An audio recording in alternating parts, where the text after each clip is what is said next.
Welcome back, my gardening friends, to another Focal Point Friday episode. Let's spend just a few minutes together reviewing a snippet of information from a previous episode, highlighting a new topic, or quickly focusing on a current event in the food and agriculture world. Let's get down and dirty.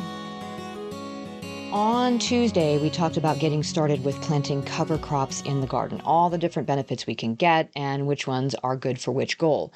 Many of these crops have overlapping benefits, which is great because we can plant just one or two and get multiple paybacks. But they can't all be planted at just any old time of the year. Some of them can, but not all. So let's briefly run down which cover crops can be planted at which time. These recommendations are based on both the preferred soil temperature for germination for these crops, as well as their preferred air temperature for growth.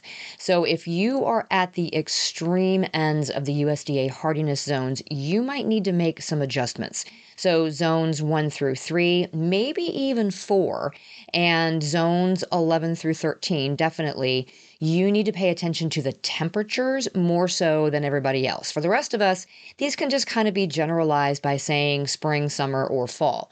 But you know me, I like to be accurate, so I like to go by soil temperature anyway for best results. So I'm going to give you that specific information. I'm in zone 6A, quite literally smack dab in the middle of the chart. So sort of consider me middle ground and then adjust accordingly. So let's start with early spring.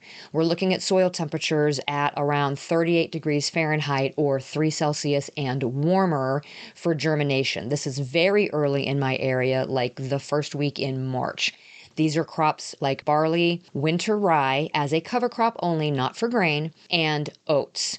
As we move further into the spring and the soil temperatures bump up above 40 degrees Fahrenheit or 4 Celsius, we can start planting things like ryegrass, field peas, mustard, and clover.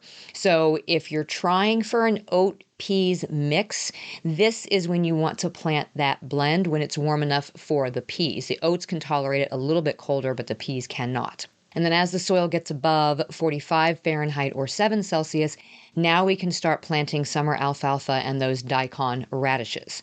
Buckwheat can start being planted in the late spring once the soil temperatures get above 50 degrees Fahrenheit or 10 Celsius. You want to be sure, though, that all threat of frost has passed before planting buckwheat because it is not at all frost tolerant. So even if your soil temperatures have warmed up, if you have a late frost, you'll lose that crop. I generally reserve buckwheat for the summer because it doesn't mind the heat. In fact, it does pretty well here in our sometimes intolerable heat. You can also start planting chickpeas or garbanzos as a cover crop at this time too, and they are frost tolerant. And then once we're fully into late spring or early summer and the soil temperatures are above 60 Fahrenheit or 16 Celsius, we can plant hairy vetch. This and New Zealand white clover are the two slowest growing of the cover crops. Great for using as a living mulch under crops, which works well if you plant it in the spring and then just transplant your taller crops into it and leaving the vetch or the clover in place. As we move through the season, some of these tolerate warmer air temperatures than others. Cover crops that are suitable through the late summer are buckwheat, summer alfalfa, barley, and those daikon radishes again. And then once we move into the fall, if you're looking to what you can plant now, you can plant peas and oats again as a cover crop. And this is also the time when you would want to plant that winter rye if you want it to serve a dual purpose as both a cover crop and a grain crop. It's hardy down to zone 3, so this is one of the best bets for most of us when it comes to keeping something in place all winter long. And then you can harvest the grain off of it in the spring. Hairy vetch is hardy down to zone 4, so it also makes a good winter cover crop in most areas, and it will flower in the spring to attract those pollinators.